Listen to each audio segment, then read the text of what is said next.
జరుపుకుంటున్నాం అంటే మీరందరూ కూడా నా వెంట ఉండి పార్టీ వైఎస్ఆర్ కాంగ్రెస్ పార్టీ పెట్టినప్పటి నుంచి కూడా మీలో 75% ఇక్కడ ఉన్న వాళ్ళందరూ కూడా నాకు సపోర్ట్ చేసి ఆ రోజు ప్రతి కార్యక్రమానికి కూడా మీరు ముందుండి నడిపించారు.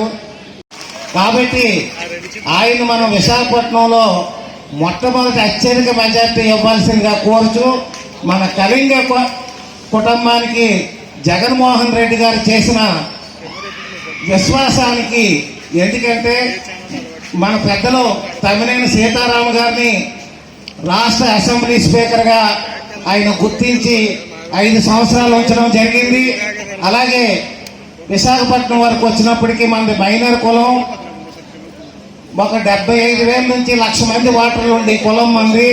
అయినా కూడా జగన్మోహన్ రెడ్డి గారు ప్రత్యేక శ్రద్ధ వహించి మనకి ఇంచుమించు క్యాబినెట్ ర్యాంక్కి సంబంధించి బిఎంఆర్డీఏ చైర్మన్ అవ్వడం మన జాతికి ఆయన చేసిన ఉపయోగం, ఆయన ఇచ్చిన గిఫ్ట్ మనకి. కాబట్టి మనందరం కూడా రేపు వచ్చే ఎలక్షన్లో జగన్మోహన్ రెడ్డి గారి ప్రభుత్వానికి, తద్వారా భవిష్యత్తులో మనం అందరం కూడా వైఎస్ఆర్ కాంగ్రెస్ పార్టీ వెంట ఉండాలని మీ అందరినీ పేరు పేరున కోరుతూ, కార్పొరేటర్లకి అందరికీ నమస్కారం. చాలా సంతోషంగా ఉంది ఈరోజు ఈ విధంగా మిమ్మల్ని అందరినీ కలవటం. మీరందరూ కూడా రేపు మే 13వ తారీఖు జరగబో ఎన్నికల్లో గౌరవ ముఖ్యమంత్రి జగన్మోహన్ రెడ్డి గారి ఆశీస్సులతో విశాఖ పార్లమెంట్ అభ్యర్థిగా నిలబడ్డ బొత్స ఝాన్సీ గారిని, అసెంబ్లీ అభ్యర్థిగా నిలబడ్డ కేకే రాజు గారిని ఫ్యాన్ గుర్తుపై ఓటు వేయించి అత్యధిక మెజార్టీతో గెలిపించాలని చెప్పి చేతులు జోడించి ప్రార్థించుకుంటున్నాం. మీ కళింగ సామాజిక వర్గానికి ఏ విధంగా మేలు జరిగిందని చాలామంది నాయకులు వేదిక మీద చెప్పడం జరిగింది. ఒక్క కళింగ సామాజిక వర్గానికే కాదు, రాష్ట్ర వ్యాప్తంగా గత 4 సంవత్సరాల 10 నెలల నుంచి వైఎస్ఆర్ కాంగ్రెస్ పార్టీ అధికారంలోకి వచ్చినాక బీసీల పట్ల ఏ విధంగా గౌరవ ముఖ్యమంత్రి గారు శ్రద్ధ చూపించి అభిమానంతో ఎన్నో కార్యక్రమాలు చేశారో మీరు చూసుకోండి.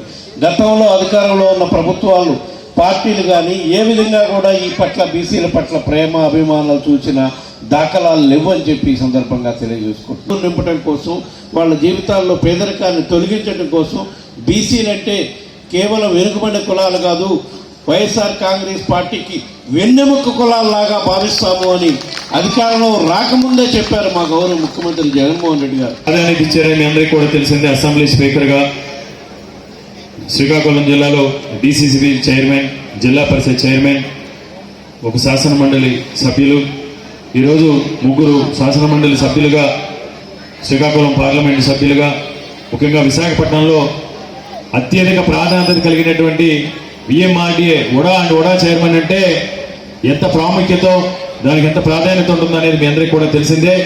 అలాంటి బిఎంఆర్డీఏ చైర్మన్ పదవిని కూడా సోదరులు సనపల్లి చంద్రమౌళి గారికి ఇచ్చి ఈరోజు మీ సామాజిక వర్గానికి సంబంధించి చాలా గౌరవప్రదమైన స్థానాన్ని ఈరోజు జగన్మోహన్ రెడ్డి గారు ఇవ్వడం జరిగింది.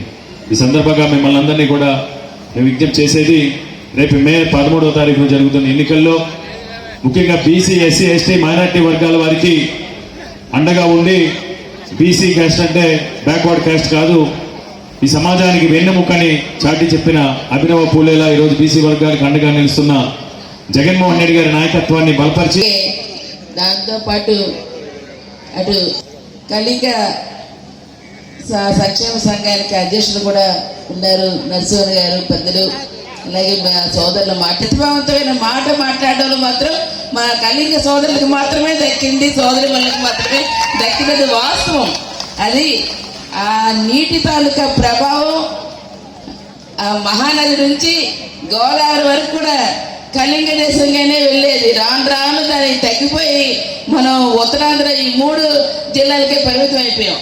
తీసుకుంటూ ఈరోజు ఎక్కడికి వెళ్ళినా ముఖ్యంగా అందరికీ అందుబాటులో ఉండే వ్యక్తిగా, పిలిస్తే పలికే వ్యక్తిగా, రేపు జగనన్న ఆశీర్వాదంతో సార్వత్రిక ఎన్నికల్లోని శాసనసభ్యులుగా పోటీ చేస్తున్న కేకే రాజు గారు, మరి వారికి అలాగే జగనన్న ఆశీర్వాదంతో మీ ఆడపడుచుగా ఎంపీగా పోటీ చేస్తూ మేమిద్దరం కూడా మీ తాలూకు ఆశీర్వాద బలం ఇమ్మనమని జగనన్నని ఈవేళ మళ్ళీ ముఖ్యమంత్రిగా ప్రమాణ స్వీకారం చేసేందుకు మీరెంత ఆశీర్వాదం ఇవ్వాలని దానికి అఖండ మెజారిటీతో ఈరోజు కేకే రాజు గారిని సోదరుని గెలిపించారని చెప్పేసి మొదటగా మీ అందరికి కూడా మనవి చేసుకుంటూ, ఈరోజు పెద్దలు మాట్లాడినప్పుడు కూడా అనేక విషయాలు చెప్పారు.